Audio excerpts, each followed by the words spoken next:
ગુજરાતના સુવર્ણકાળના પ્રણેતા અને પાટણના પ્રતાપી રાજા સિદ્ધરાજ જયસિંહની પુણ્યતિથિ નિમિત્તે આજે પાટણ ખાતે ભવ્ય પુષ્પાંજલિ કાર્યક્રમ યોજાયો હતો. અખિલ ગુજરાત રાજપૂત યુવા સંઘ, પાટણ શહેર રાજપૂત સમાજ અને શહેરની વિવિધ સેવાભાવી સંસ્થાઓ દ્વારા મહારાજાની પ્રતિમાને હારતોરા કરી તેમના શૌર્ય અને શાસનને યાદ કરવામાં આવ્યું હતું.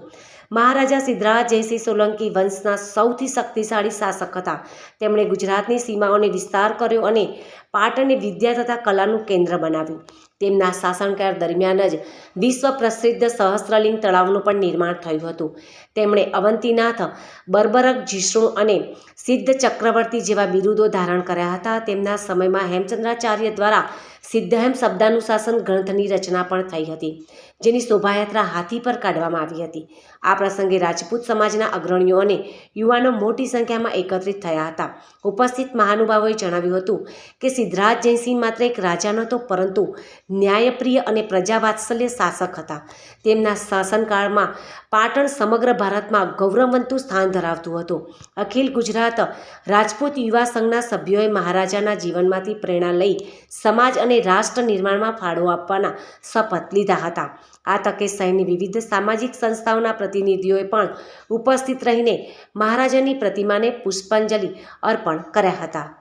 પાટણ નગરી ઐતિહાસિક નગરી છે અને પાટણ નગરીની સ્થાપના વીર વનરાજ ચાવડાએ તેમના બે મિત્રોની મદદથી આ નગરની સ્થાપના કરેલી.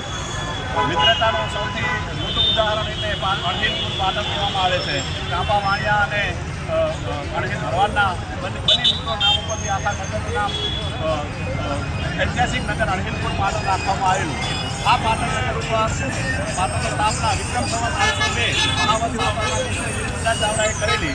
પહેલાં ચાવડા વંશના રાજાઓએ રાજ કરેલું, ત્યારબાદ સોલંકી વંશના રાજાઓ અને ત્યારબાદ વાઘેલા વંશના રાજાઓએ રાજ્ય કરેલું. સોલંકી વંશના રાજાઓમાં સિદ્ધરાજ જયસિંહ એ મહાન અને પ્રતાપી રાજા થઈ ગયા. આજે એમની 883મી પુણ્યતિથિ છે. 5 વર્ષની ઉંમરે એમનો રાજ્યાભિષેક થયેલો અને કહેવામાં આવે છે કે રાજા સિદ્ધરાજ જયસિંહના સમયમાં પાટણ એ સોનાની નગરી તરીકે પ્રખ્યાત હતું. તેઓ ખૂબ વિકસિત અને ખૂબ ખુલ્લું ફાલેલું ચક્રવર્તી એવા મહાન સિદ્ધરાજ એવા મહારાજા સિદ્ધરાજ જયસિંહની આજે આ પુણ્યતિથિ છે.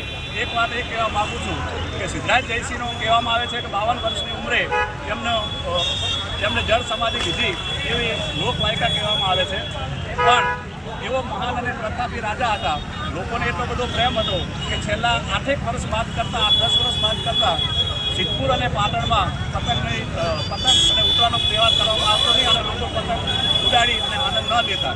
એ રાજાનો શોખ માણવામાં આવ્યો. વિશ્વમાં સૌથી લાંબો શોખ ચાલ્યો હોય તો એવા મહાન રાજા સિદ્ધરાજ જયસિંહનો એવા પ્રજાપ્રિય રાજાને આજે એમની 883મી પુણ્યતિથિ નિમિત્તે સમગ્ર પાટણ શહેર, સમગ્ર રાજપૂત સમાજ, પાટણની વિવિધ સેવાકીય સંસ્થાઓ, નગરપાલિકા અને પાટણના પ્રબુદ્ધ નાગરિકો સાથે આજે આ પુણ્યતિથિની ઉજવણી કરવામાં આવી છે અને પુષ્પાંજલિ આપી અને માલ્યાર્પણ કરવામાં આવી છે.